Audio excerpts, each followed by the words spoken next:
Je dors, parfois je travaille, et souvent je sors. La nuit est très plurielle, et la nuit n'est pas une ville complètement différente de la ville du jour. Aujourd'hui, on est dans une situation assez mauvaise, je crois qu'on peut vraiment le dire, à Bruxelles. Il n'y a pas de plan, il n'y a pas de dialogue, il n'y a même pas de volonté de faire vivre les différentes nuits. Donc c'est de la culture, c'est beaucoup la nuit de la culture. Et il faut qu'il y ait des lieux pour chacun, et donc c'est éminemment pluriel et évidemment complexe. Il faut l'organiser, et c'est pas un pouvoir organisateur central qui va le faire, c'est en collaboration. On veut que la nuit laisse des traces, mais que des traces positives. Supprimer toutes les autres traces.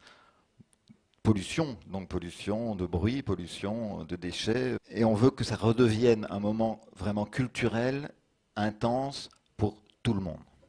Ce joli bois, un échevin officiel de la nuit, ça vous dit quelque chose? Alors, je ne suis pas sûr qu'on soit en mesure aujourd'hui de dire quelle est la meilleure méthode. Moi, je suis plutôt sur un Baumeister un peu plutôt indépendant, sur une base d'un jury et d'un projet. Là, depuis tout à l'heure, on ne parle que des nuisances. Pour moi, la nuit, c'est pas que des nuisances, loin de là. Et c'est justement ça en tout cas, moi, je vois qu'il manque de vision, c'est qu'on parle de nuisances. Alors, on va essayer de faire moins de nuisances.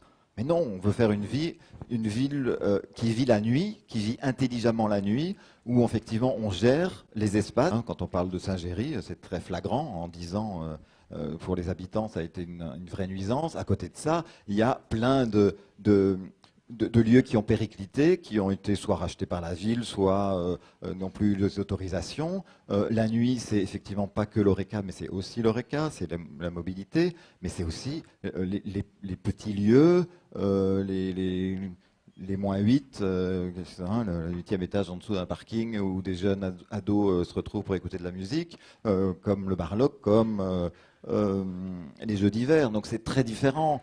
C'est aussi réfléchir à une offre de nuit même sportive, culturelle, les musées qui ouvriraient plus tard, les équipements sportifs.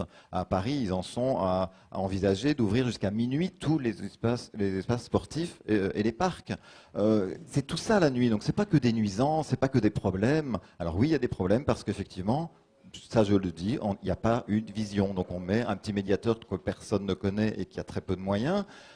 C'est un bon début, mais c'est vraiment qu'un tout petit début.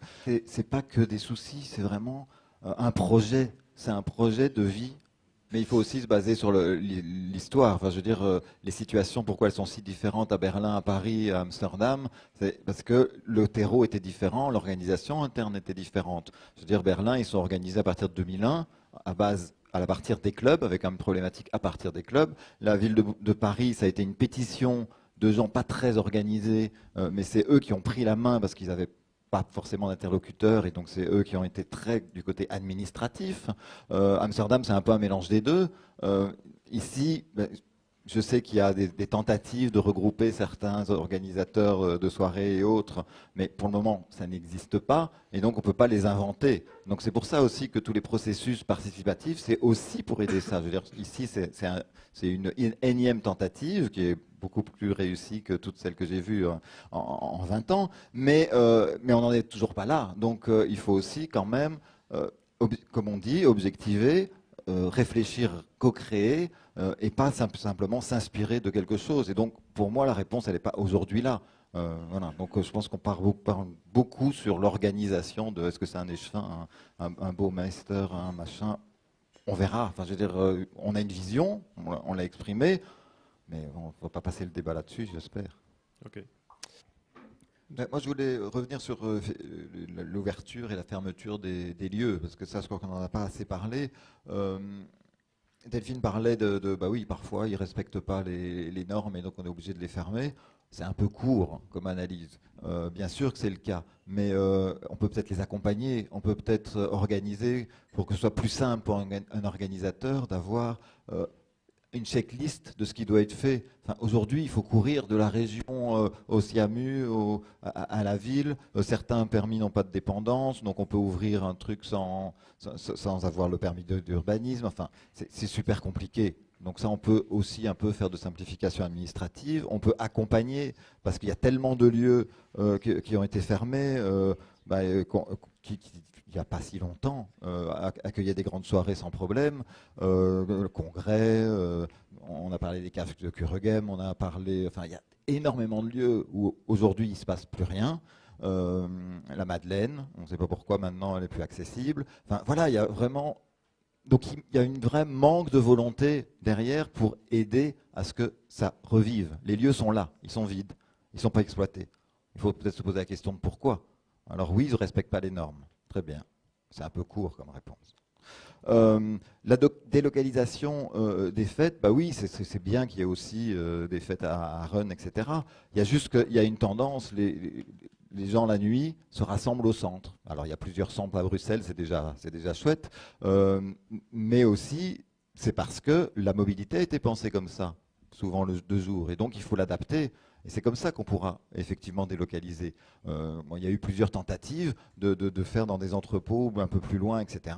Ça a été très compliqué pour les organisateurs de faire venir les gens. Il y a des problèmes de sécurité, parce que du coup on prend plus la voiture. Enfin, il y a vraiment des choses à réfléchir de façon globale. Donc pour moi, c'est vraiment pas un sujet où on fait par petites touches, on pense que on va faire comme ça. Non, c'est beaucoup, beaucoup plus profond. Sur la question de mobilité, qu'est-ce que la ville peut faire en fait? J'imagine que c'est difficile de prolonger le métro tous les nuits, mais est-ce qu'il n'y a pas moyen d'avoir des bus, plus des Noctis-bus à la nuit, peut-être des autres choses, des taxis est-ce qu'il n'y a pas moyen de faire plus que ça dans les compétences de la ville? Il y a toujours moyen de faire plus. Alors effectivement, beaucoup de choses sont au niveau de la région, mais on oublie aussi les collectos, qui est un système qui fonctionne plutôt bien et qui est beaucoup moins cher que les Uber, etc., que tout le monde ne peut pas se payer. Il faut aussi le faire un peu plus que quelques soirs par semaine, mais la nuit, voilà, on peut sortir aussi mardi soir. Hein. Le transport, oui, il faut vraiment y réfléchir. Et comme disait aussi Lotte, c'est aussi, il y a des gens qui vont travailler la nuit. Hein. Il y a des gens qui commencent à minuit, il y en a qui commencent à 3 heures du matin. Enfin, c'est pas que pour les sorteurs qui ont bu qu'il faut envisager les transports. Moi, je pense qu'une ville doit plutôt être régulée, que ce soit les mêmes règles pour tous, que si on a le droit de faire des soirées à Tour et Taxi, c'est pour tout le monde et pas juste pour quelques-uns. Moi, je pense que la règle d'intériorité doit être mise en place. Et on peut plus avoir des gens qui arrivent et qui bouleversent ce qui existe déjà. Donc ça, je pense que ça a été mis en place et ça fonctionne plutôt bien. Pour les grands événements, effectivement, et ça rejoint aussi le problème des habitants, c'est-à-dire qu'il faut un petit peu organiser la nuit et donc réserver effectivement un nombre de nuits pour des endroits, je veux dire même les places comme la place Poulart, bien sûr qu'il faut continuer à faire des événements, mais peut-être pas tous les week-ends, et surtout prévenir les habitants et qu'ils sachent là aussi les règles. Est-ce que c'est 50 week-ends par an ou est-ce que c'est 10 week-ends par an? Ça facilitera déjà énormément et ça résoudra énormément de problèmes.